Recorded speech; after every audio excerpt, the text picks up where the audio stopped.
Magandang hapon po sa inyo lahat. Alexander Lexter Jules nagbabalik para sa update on Maymay Entrata. Maymay Entrata, pagkatapos niyang magbigay ng big revelation sa kanyang fan meet and greet, ay nakakuha ito ng maraming kuro-kuro galing sa mga supporters at mga Mayward flyers. Ang sabi ng iilan na nabasa ko ang comment, "Please Maymay, wag mong gawin uli ang ginagawa mo sa sarili mo. Wag mong saktan muli ang sarili mo dahilan sa kasalanan ng iba. Ayaw na nilang marinig na mangyari ulit yan sa'yo. Ganyan kalaki ang pagmamahal ng Mayward flyers and supporters sa'yo, Maymay. Na to the extent na naawa sila, naiiyak sila sa mga revelations mo, and hindi nila ma-measure yung pain na naramdaman mo dahilan sa imagine, sinaktan ka ng ibang tao pero imbis na ibalik mo sa kanila ang pain na iyon, sa iyong sarili mo ito ginawa. Kaya sabi ng iilan sa mga nakapagbigay ng komento at kuro-kuro, kung gagawin mo po yan next time around, Maymay, ang sabi nila in a joke way, na nagjo-joke sila na pahapyaw na papaluin kanila sa puwet. But then of course it is not literal, and they just don't want to hear it again na you are hurting yourself dahilan sa kasalanan ng iba.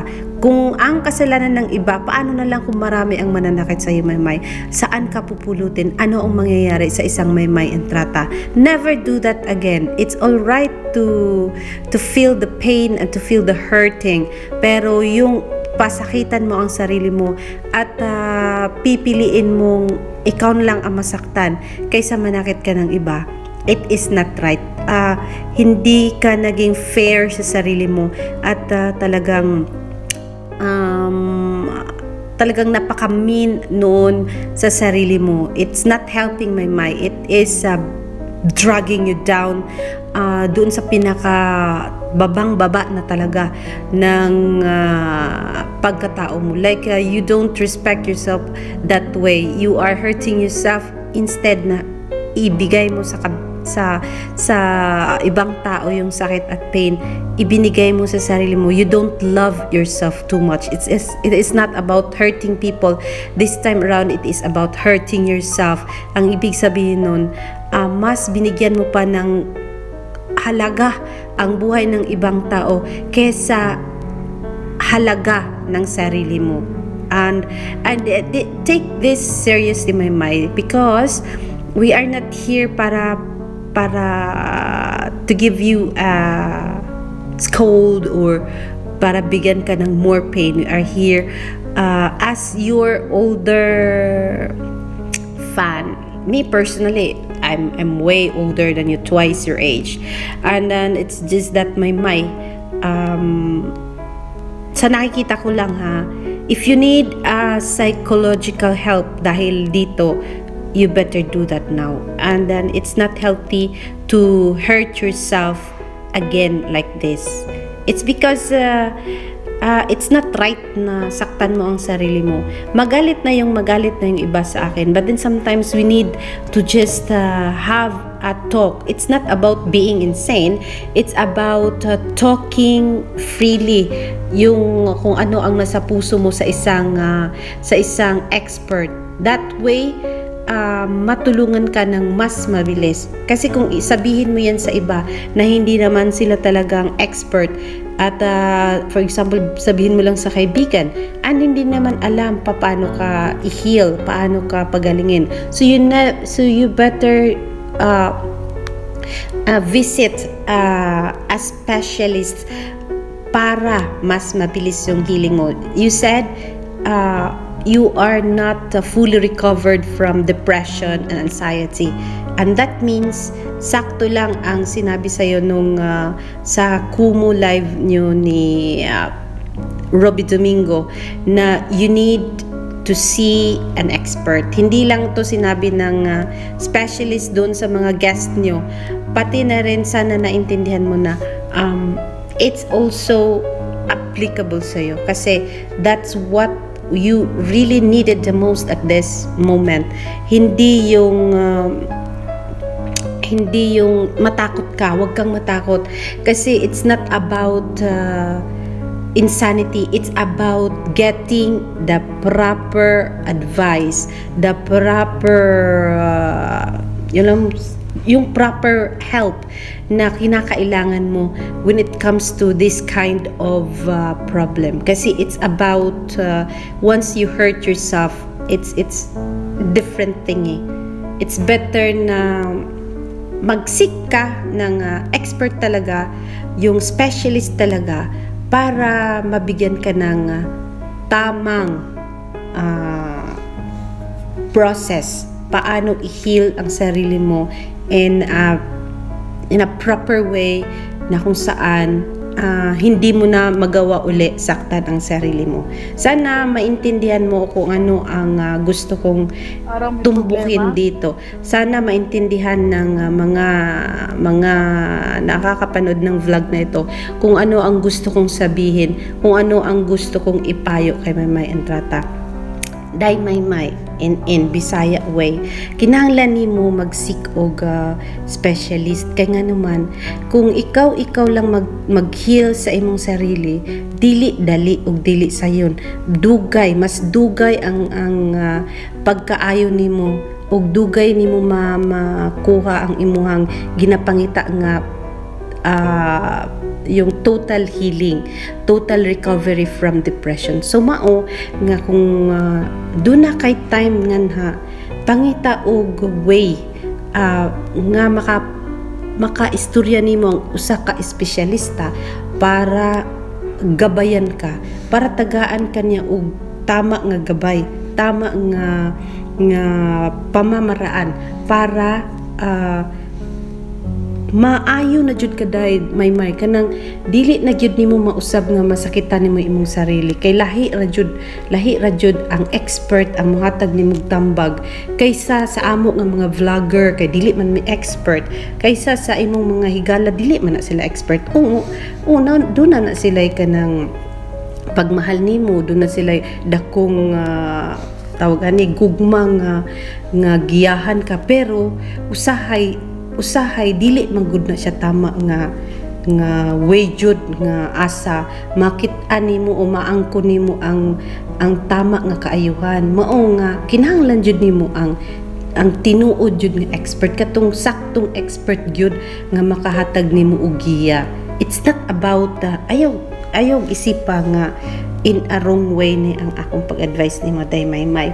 Mao ni siya ang murag nanay nga tawag ani nga sugyot alang nimo aron sa imong kaayuhan. And hope na intindihan mo Maymay, and sinabi ko lang yun in a Bisaya way para mas masabtan, maintindihan mo kung anong gusto kong sabihin. And yes, sa mga hindi nakakaintindi, you will get there, maintindihan nyo rin yun kasi na-explain ko na yun sa Tagalog, ginawa ko lang Bisaya for Maymay, at sana Maymay maintindihan mo ang gusto kong sabihin. There is one post here sa Twitter, ang sabi niya, your family doesn't know how much difficulties and pressure you go through in your daily life, and your job doesn't know the circumstances of your life and your home. Your friends and loved ones will not understand the size of the new and old responsibilities that are above you. In conclusion, no one feels about you but yourself. No matter what, keep going. You know yourself better.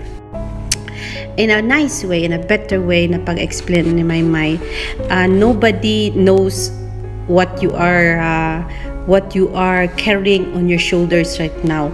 And even your family, they can see, they may be seeing you happy, smiling, and through your video calls and all, but they do not know deep inside kung ano talagang nararamdaman mo, like kung gaano ka nasaktan, paano ka nabigatan sa mga responsibilities mo. And dapat ikaw Maymay ang mag-adjust sa mga responsibilities mo. Don't pin yourself too much para kargahin ang lahat ng bagay sa mundong ibabaw, kasi hindi ka superwoman Maymay. You are capable of making other people happy, pero that doesn't mean you have to carry all the burdens on your shoulder, the responsibilities na meron ka. You have to share it with your family, tell them what you can only do, and tell them not to expect too much. It's because pare-pareho naman na kayo, wala nang maliit sa inyo, si Rayo na lang. And the rest of your family, your relatives, they should know, they must know kung ano lang dapat ang kaya mong ibigay, yun lang yun. Don't give them too much, like spoil mo sila sa kung ano ang kaya mong ibigay. This is a motherly advice. Give something to yourself. Give some freedom to yourself. Sabi mo nga, free yourself. Don't carry everything on your shoulder. That is not how we live, Maymay. In this maraming problema sa mundo ibabaw na to, we don't have to carry everything on our shoulders. Ang kaya lang natin, yun lang ang dalhin natin. Kung hindi na natin kaya, give up. Tell them hindi mo na kaya. And I know you can give them as much as you can, ang kayang-kaya mo. Pero ang sinasabi ko, not everything. Don't carry everything on your shoulders. Don't burden too much sa mga kung ano ang mga pangangailangan nila, kung ano yung ma-please mo sila. Don't do it, Maymay. Give something to yourself as well. Sana maintindihan mo, sana maintindihan ng mga manunood ng aking vlog kung anong gusto kong tumbukin at kung anong gusto kong sabihin sa inyo. I really love you, Maymay. I really like you. To the extent na nung narinig ko ang sinabi mo na you give yourself punishment dahil sa kasalanan ng iba. And it is very, very wrong. Ni minsan, hindi naging tama.